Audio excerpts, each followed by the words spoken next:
Our devotional thought today from the Old Testament comes from Genesis chapter 42. And I want us to take a look at Joseph's life, because my theme today is just this. Joseph's life was not all easy. Let me say that again. Joseph's life was not all easy. Now, yesterday we saw that Joseph was put in charge by Pharaoh and put in charge properly. Private announcement before top leadership, public announcement before the people. We saw that Joseph took charge in a proper way. He first went out and began to inspect everything. But now you and I look at Joseph and go, he's got it made. He's on easy street now. He controls great wealth. He yields great authority and power. From this point forward in Joseph's life, everything's going to be wonderful. But that's not the reality of what the scriptures show us.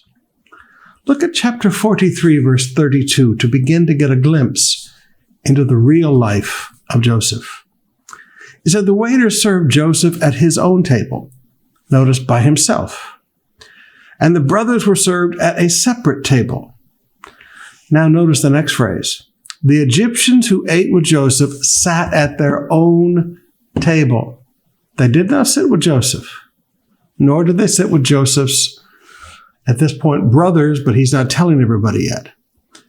The Egyptians who ate with Joseph sat at their own table. Why? Because the Egyptians despise Hebrews and refuse to eat with them. The Egyptians despise Hebrews and refuse to eat with them. Joseph may be second in command of all of Egypt.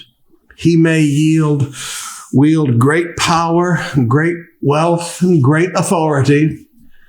But Joseph faces horrible bigotry every single day of his life. How many times when he sat at banquet with Pharaoh and his officials, was there a private table set up just for him because they would not sit down at the table with him? How much bigotry and how much prejudice did he endure over an entire lifetime in spite of his great wealth and great authority? How many sneers did he face as he rode the chariot of the second in command through the city? How many comments and innuendos from those in Pharaoh's court? How much resentment did he face from people who looked at him and saw his wealth and his power and his authority and were jealous and envious and despised him for it? Now, when you look at this, you go, grabe talaga, I'd never thought about what Joseph's life was really like. Yes, he was there to rescue Israel.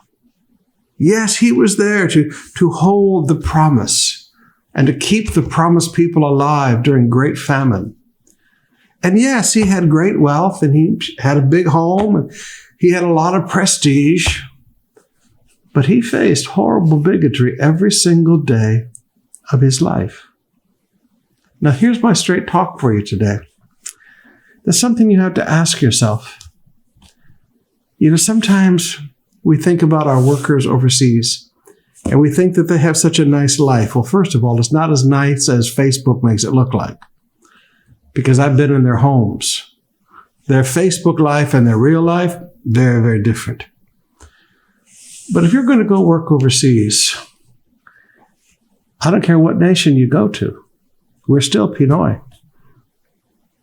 Can you face the jealousy and envy when people look at your success, when God's hand of blessing comes upon you and you have success, when you get the promotion that, forgive me, person who lived there did not get, and you got the promotion and not them?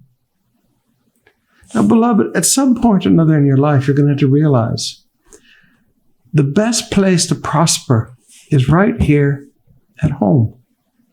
If you're going to prosper working overseas, you're going to have to be willing to face the bigotry and the prejudice. Life is not all that easy overseas.